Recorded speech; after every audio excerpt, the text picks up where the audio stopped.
மரியாதைக்குரிய முதலமைச்சர் அவர்களே, எங்களுக்கு ஒரு கனவு உண்டு. நீங்க சொல்றீங்க திமுகவோட தேர்தல் அறிக்கை மாதிரி அதிமுக கொடுக்குதுன்னு. ஸ்கூட்டர் திட்டத்தை நிறுத்திட்டாங்க, தாலிக்கு தங்க நிறுத்திட்டாங்க, லேப்டாப் நிறுத்திட்டாங்க. எனக்கு ஒண்ணு புரியல. உங்களுக்கு ஏதாவது திரு கமலஹாசன் அவர்களோட பேச்சு புரிஞ்சுதான்னு சொல்லுங்க. அஜித்குமார் அவர்களுடைய அந்த லாக்அப் மரணத்துக்கு இந்த தமிழக அரசு சரியான நீதி கொடுக்க வேண்டும். நீங்க ஜனநாயக படத்தை கேட்கிறீங்களா இல்ல ஜனநாயகம்? தேசிய ஜனநாயக கூட்டணி தமிழகத்தில் பிரதமர் மோடி அவர்களால் மதுராந்தகத்தில் அறிமுக கூட்டம் நடத்தப்பட்டு தமிழகம் முழுவதும் கூட்டணியில் இருக்கின்ற அத்தனை அரசியல் கட்சிகளும் களத்திலே ஒருங்கிணைந்து தேர்தல் பணியை துவக்கி இருக்கிறோம். இன்று காலை கோவை மாநகர் மாவட்டத்தின் சார்பாக உங்கள் குரல் எங்கள் செயல் என்கின்ற ஒரு செயலியை அறிமுகப்படுத்தி இருக்கிறோம். அதை பார்த்த பின்பாக எங்களுடைய தமிழகத்தினுடைய இணை பொறுப்பாளர் திரு சுதாகர் ரெட்டிஜி அவர்கள் இதை தமிழகம் முழுவதும் எடுத்து செல்வதற்கு நாங்கள் முயற்சி செய்கிறோம் என கூறியிருக்கிறார். அதாவது ஒவ்வொரு வீடுகளிலேயும் சென்று பாரதிய ஜனதா கட்சியினுடைய நிர்வாகிகள் மக்களிடம் அவர்களுக்கு இருக்கின்ற குறைகளை பற்றி கேட்பதற்கான ஒரு செயலி அது. ஏற்கனவே எங்களுடைய தேர்தல் அறிக்கை குழுவினுடைய தலைவர் திருமதி தமிழிசை சவுந்தரராஜன் அவர்கள் ஒவ்வொரு மாவட்டத்திற்கு வாகனத்தின் வாயிலாக மக்களிடம் கருத்துக்களை கேட்கின்ற ஒரு வாகன பேரணியும் தொடக்கி வச்சாங்க. இன்று கோவை மாவட்டத்தில் அதனுடைய குழுவிலே இருக்கின்ற பேராசிரியர் கனக சபாபதி அவர்கள் போயிட்டாரா? அவர் இந்த பகுதியில் இருக்கக்கூடிய இந்த தேர்தல் அறிக்கைக்கான இந்த செயலியோடு இணைந்து அவர்கள் மக்களுடைய எதிர்பார்ப்புகளை எவ்வாறு தேர்தல் அறிக்கை இருக்க வேண்டும் என்பதற்காக இந்த பணியில் தீவிரமாக தன்னை ஈடுபடுத்திக் கொண்டிருக்கிறார். மோடி முகாம் என்கின்ற இந்த முகாம் இன்று நூற்றுக்கணக்கான முகாம்கள் ஏற்கனவே நடத்தப்பட்டிருந்தாலும் கூட தேசிய ஜனநாயக கூட்டணி கட்சிகளோடு இணைந்து இந்த மோடி முகாமை இப்போது நடத்தி கொண்டிருக்கிறோம். அண்ணா திராவிட முன்னேற்ற கழகத்தினுடைய பகுதி கழக நிர்வாகிகள் உள்ளிட்ட வார்டு நிர்வாகிகள் அத்தனை பேரும் தங்கள் பகுதியில் இருக்கக்கூடிய பொதுமக்களோடு இணைந்து இந்த மோடி முகாமிலே இங்கு செயல்படுத்தக்கூடிய ஒவ்வொரு திட்டங்களிலேயும் பங்கு பெறுவதற்காக வந்திருக்கிறார்கள். அவர்களுக்கும் இதற்கு ஒத்துழைப்பு கொடுத்து இந்த நிகழ்ச்சியை சிறப்போடு ஏற்பாடு செய்து ஒருங்கிணைத்துக் கொண்டிருக்கக்கூடிய எங்கள் கட்சியினுடைய நிர்வாகிகளுக்கும் கோவை மக்கள் சேவை மையத்தினுடைய தன்னார்வ தொண்டர்களுக்கும் இந்த நேரத்தில் எங்கள் நன்றி. மோடி முகாமில் 5 லட்சம் ரூபாய்க்கான மருத்துவ காப்பீடு இலவசமாக பதிவு செய்து உடனே அவர்களுக்கான காப்பீடு அட்டை கொடுக்கப்படுகிறது. 70 வயதிற்கு மேலாக இருக்கின்ற அத்தனை குடிமக்களுக்கும் இந்த மருத்துவ காப்பீடு வசதியை இங்கே பதிவு செய்து உடனடியாக அவர்களுக்கு அந்த அட்டை வழங்கப்படுகிறது.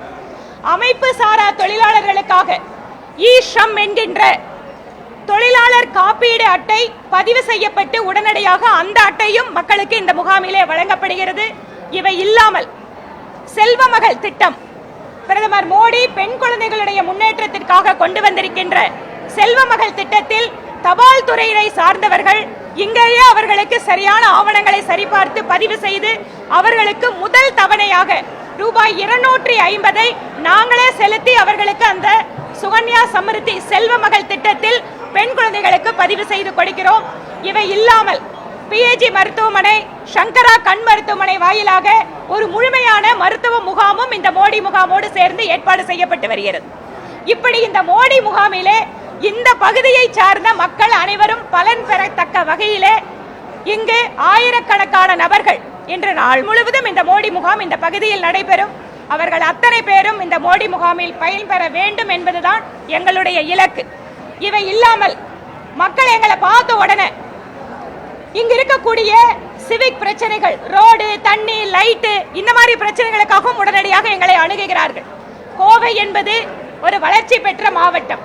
அதிலும் குறிப்பாக நகர பகுதிகளில் கூட இத்தனை ஆயிரம் மக்கள் இத்தனை பிரச்சனைகளோடு வருகிறார்கள் என்றால் இந்த திராவிட மாடல் திமுக அரசு என்பது முழுவதுமாக தோல்வியடைந்த மாடல் என்பது நிரூபணமாகிறது.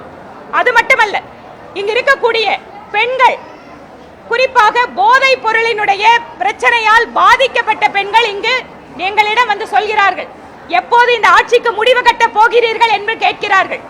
ஆனால் மாநிலத்தினுடைய திராவிட மாடல் முதல்வர் அவர் இன்னொரு கனவில் இருக்கிறார்.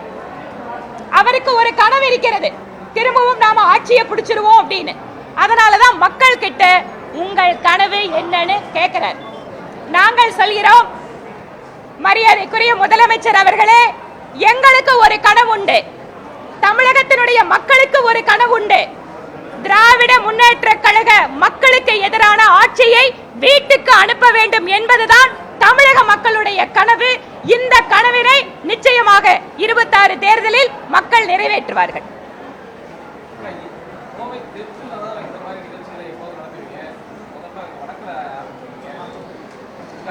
இதுக்கு முன்னாடியும் பல்வேறு இடங்கள்ல நடத்தி இருக்கோம், அது ஒருவேளை உங்களுக்கு தெரியல. வடக்கு தொகுதியில போட்டியிடுறத பத்தி கட்சியோட தலைமை அறிவிக்கும் போது பாத்துக்கோங்க. அதெல்லாம் கட்சி முடிவு பண்ண வேண்டியது. இதுக்கு முன்னால போன வாரம் வந்து தெற்குல வச்சாங்க, யாருமே வந்து கேட்கல.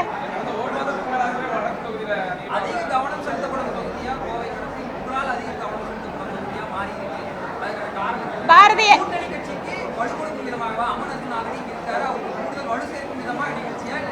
தமிழகம் முழுவதும் 234 தொகுதிகளிலேயும் எங்கள் கூட்டணி வெற்றி பெற வேண்டும், அண்ணன் எடப்பாடி பழனிசாமி அவர்கள் முதலமைச்சராக வேண்டும் என்பதற்காக இந்த மாதிரி ஆயிரக்கணக்கான முகாம்களை நடத்துவதற்கு பாஜக தயாராக இருக்கிறது.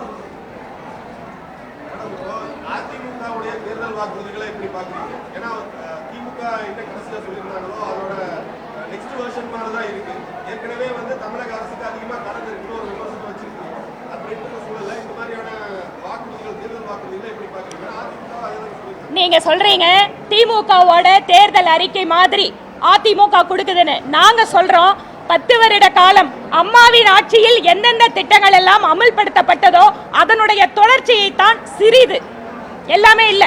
ஸ்கூட்டர் திட்டத்தை நிறுத்திட்டாங்க, தாலிக்கு தங்க நிறுத்திட்டாங்க, லேப்டாப் நிறுத்திட்டாங்க. இந்த மாதிரி எதெல்லாம் மக்களுக்கு பெண்களுக்கு நன்மை செய்கிற திட்டங்கள் எல்லாம் அதிமுகவினுடைய திட்டங்களை நிறுத்திவிட்டு இவர்கள் ஏதோ புதிதாக செய்வது போல ஒரு நாடகத்தை நடத்தினார்கள். அதனால இது வெர்ஷன் 2 அல்ல. இங்கு அண்ணா திராவிட முன்னேற்ற கழகத்தினுடைய தேர்தல் அறிக்கையில் என்ன வாக்குறுதி கொடுக்கப்பட்டிருக்கிறதோ அதை நிறைவேற்றுவதற்கு மத்தியிலே இருக்கின்ற பிரதமர் மோடி அரசு முழுமையாக துணை நிற்கும்.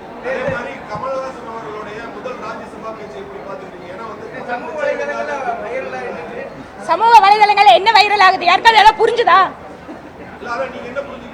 எனக்கு ஒண்ணு புரியலைங்க, எனக்கு ஒண்ணு புரியல. உங்களுக்கு ஏதாவது திரு கமலஹாசன் அவர்களோட பேச்சு புரிஞ்சுதான்னு சொல்லுங்க. ஏற்கனவே கோவை மக்களுக்கு அவர் பேச்சு புரியாதாலதான் அவரை அனுப்பினாங்க. ஆனா அவர் எதற்காக நிறுத்தப்பட்டாரோ அந்த முதலாளிங்க அவரை டெல்லி அனுப்பிச்சிருக்காங்க. இப்ப அந்த முதலாளிங்களுக்காவது அந்த டெல்லியில அவர் நியாயம் பண்ண கூடாதா?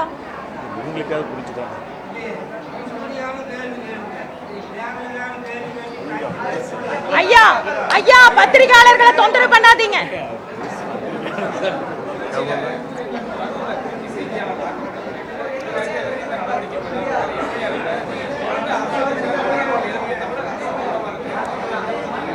அன்பு சகோதரர்களே, மீடியா சகோதரர்களுக்கு ஒன்றை சொல்லிக்கொள்ள விரும்புகிறேன். இத்தனை நாள் பெண்களுக்கு எதிரான குற்றங்கள், பட்டியலின மக்களுக்கு எதிரான குற்றங்கள், சமுதாயத்திலே பல்வேறு நிலைகள் இருக்கக்கூடிய செல்வாக்கு மிக்க நபர்களுக்கு கூட எதிரான குற்றங்கள் தமிழகத்தில் அதிகரித்து வந்தது போக இப்போது மீடியா நண்பர்களையும் தாக்கக்கூடிய அளவிற்கு திராவிட மாடல் அரசு இப்போது அந்த மாதிரி ரவுடிகளுக்கு, திமுக அரசாங்கத்தினுடைய எம்எல்ஏக்களுக்கு, மந்திரிகளுக்கு உறுதுணையாக இருந்து கொண்டிருக்கிறது. திருச்சியில ஒரு மீடியா நண்பர் தாக்கப்பட்டிருக்கிறார். இதுவரை எந்த நடவடிக்கையும் எடுக்கப்படவில்லை. இதனோட வீடியோ நேத்திலிருந்து போயிட்டு இருக்கு. தமிழக அரசுக்கு தெரியாதா? தமிழக முதல்வர் கனவு கேட்கிறீங்களே, எங்களுக்கு ஒரு கனவு உண்டு. எங்களுடைய மீடியா நண்பர்களை எந்த அதிகார வர்க்கமும் அச்சுறுத்தாமல் செய்தி சேகரிப்பதற்கு அவர்களுக்கும் ஒரு கனவு உண்டு.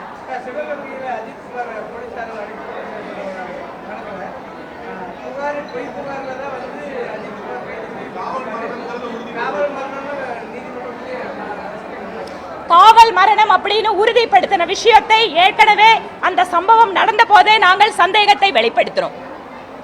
அஜித்குமார் அவர்களுடைய அந்த லாக்அப் மரணத்திற்கு இந்த தமிழக அரசு சரியான நீதி கொடுக்க வேண்டும்.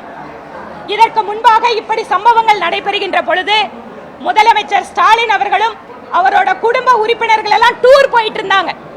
இப்போது மாநிலத்தினுடைய முதல்வர் அந்த மாவட்டத்திற்கே சென்று போது கூட அந்த குடும்பத்தை அவர் சந்திக்கவில்லை. திராவிட மாடல் அரசு எந்த அளவிற்கு சீரழிக்கிறது தமிழகத்தை என்பதற்கு அந்த வழக்கும் ஒரு உதாரணம்.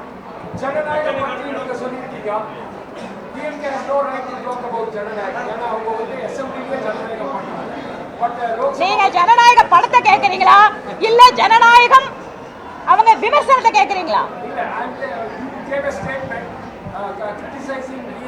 Yes, because yesterday our honorable chief minister has tweeted in his account in X saying that Rahul Gandhi's questions were not answered in the parliament. Why the central government is afraid of his question, for which I have answered, Mr. Stalin, why your speaker is not allowing my questions in the assembly? Then what right the DMK government is having to talk about the democracy? This is my question. When I am talking that why the honorable chief minister is not extending his wishes for Hindu festival, the speaker here, he has expunged my speech. Is this a democracy? And what right Mr. Stalin is having to talk about the central government democracy?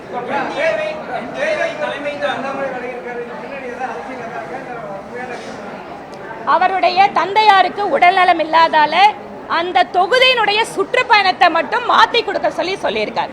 உடனே வந்து ஏதோ ஒரு பூதாகரமான பிரச்சனையாக அதை மாற்றி அவர் ஏதோ வந்து இதுல வந்து பின்னால் ஏதோ அரசு எதுவுமே கிடையாது. அன்புக்குரிய சகோதரர் திரு அண்ணாமலை அவர்கள் சட்டப்பேரவைக்குள்ளாக நுழைய வேண்டும் என்பது எங்கள் அத்தனை பேருடைய விருப்பம்.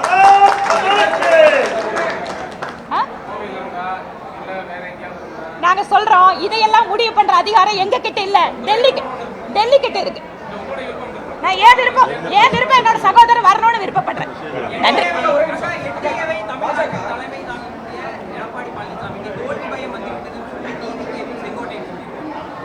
அதாவது திரு செங்கோட்டையன் அவர்கள் ஒரு முதிர்ந்த அரசியல்வாதி.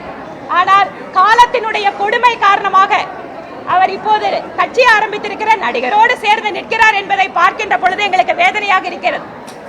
இப்போது அண்ணா திராவிட முன்னேற்ற கழகத்தில் இருக்கின்ற அத்தனை பேரும் இணைந்திருக்கிறார்கள், பலமானதாக மாறிக்கொண்டிருக்கிறது. வெற்றி என்பது தேசிய ஜனநாயக கூட்டணிக்குத்தான் என்பதை மக்கள் முடிவு செய்வார்கள்.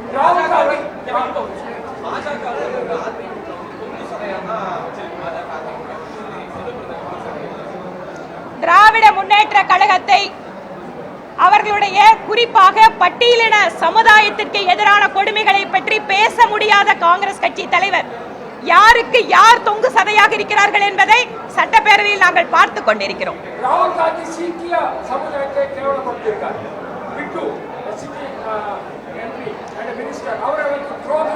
Yes, it is not the first time that Congress leader is targeting the Sikh community.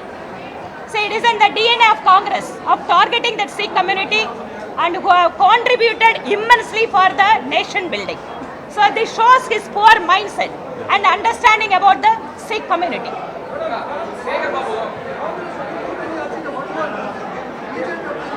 என்ன எங்களோட கூட்டணி பலமான கூட்டணிங்க. இத பாருங்க, அண்ணா திராவிட முன்னேற்ற கழகத்தோட தலைவர்கள், பகுதி செயலாளர் எல்லாம் ஒண்ணா நிக்கிறோம்.